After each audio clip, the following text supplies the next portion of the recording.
Hey everyone, so we're back with the Lemonade War. You are going to hear the last two chapters of the Lemonade War today, so chapter 13 and chapter 14. Chapter 13 is pretty short. I don't know what's going to happen. We learned about all the dirty things that Jesse and Evan have done to each other, so I don't know. Who do you think's going to win? Predict that before the end of this book. Let's get started. Chapter 13, Crisis Management. Crisis Management, special or extraordinary methods and procedures used when a business is in danger of failing. Sucker! Oh man, you were schooled. Preschool, baby! For the third time that afternoon, Scott Spencer had gotten the drop on Evan, dribbling around him and then hitting the easy layup. So the guys were giving him the business, even the ones on his own team.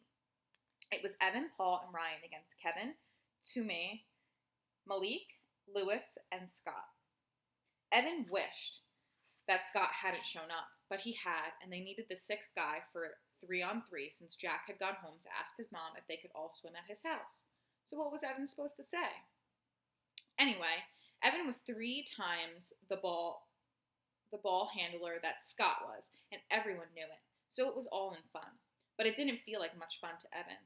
"What's up, man?" Paul asked. Evan dribbled the ball back and forth, left hand, right hand, and then through his legs. "Hey, it's hot," he said. "Yeah, it's hot for all of us," said Paul. "Get your game on, dude."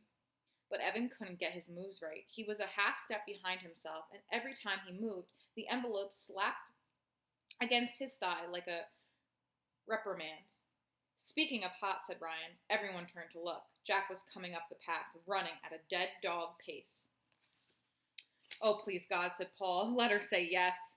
As soon as he was in range, Jack shouted, "She said yes!" "What's up?" asked Scott. "Jack asked his mom if we could all go swimming in his pool," Kevin said. "Hey, Jack," shouted Scott. "Can I come too?" "Yeah, sure," said Jack, who stopped running toward them and was waiting for them to join him on the path. Oh, great, thought Evan. But he wasn't about to turn down a dunk in a pool just because Scott Spencer would be there.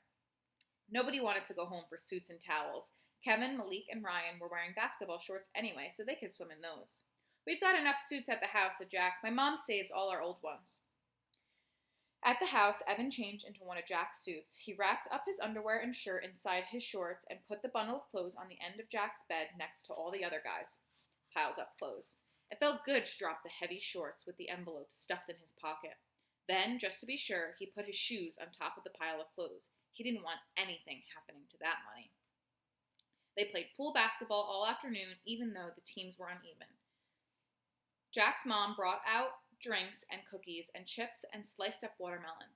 Every time one of them went into the house to use the bathroom, she shouted, "Dry off before you come in," but she did it in a nice way. Then, just when Evan thought the afternoon couldn't get any better, it did. Scott had gone into the house to go to the bathroom. A few minutes later, he came out dressed, his hair still dripping down his back. "I gotta go," he said, jamming his foot into his sneaker. "Did your mom call?" asked Ryan. "Nope, I just gotta go," he said. "See ya." He ran out the gate. "Great," shouted Evan. "Now the teams are even," and they went back to playing pool hoops. Evan didn't think about Scott Spencer for the rest of the afternoon. He didn't think about Scott Spencer until he went into Jack's bedroom to change into his clothes and noticed that his shoes were on the floor and his shorts weren't folded up. Oh no. This is bad. This is really, really bad. See you in chapter 14.